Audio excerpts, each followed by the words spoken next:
من میدونم اینجور دیدارها یکم سخته. آره، اما آره که فرصتش پیش اومده میخوام درباره خودم براتون بگم.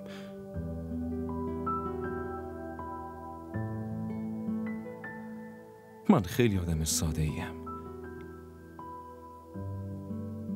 با توجه به جامعه امروز خیلی خسته کننده هستم.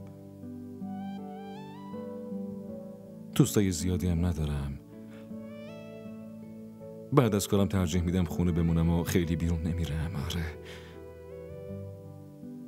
واضح بگم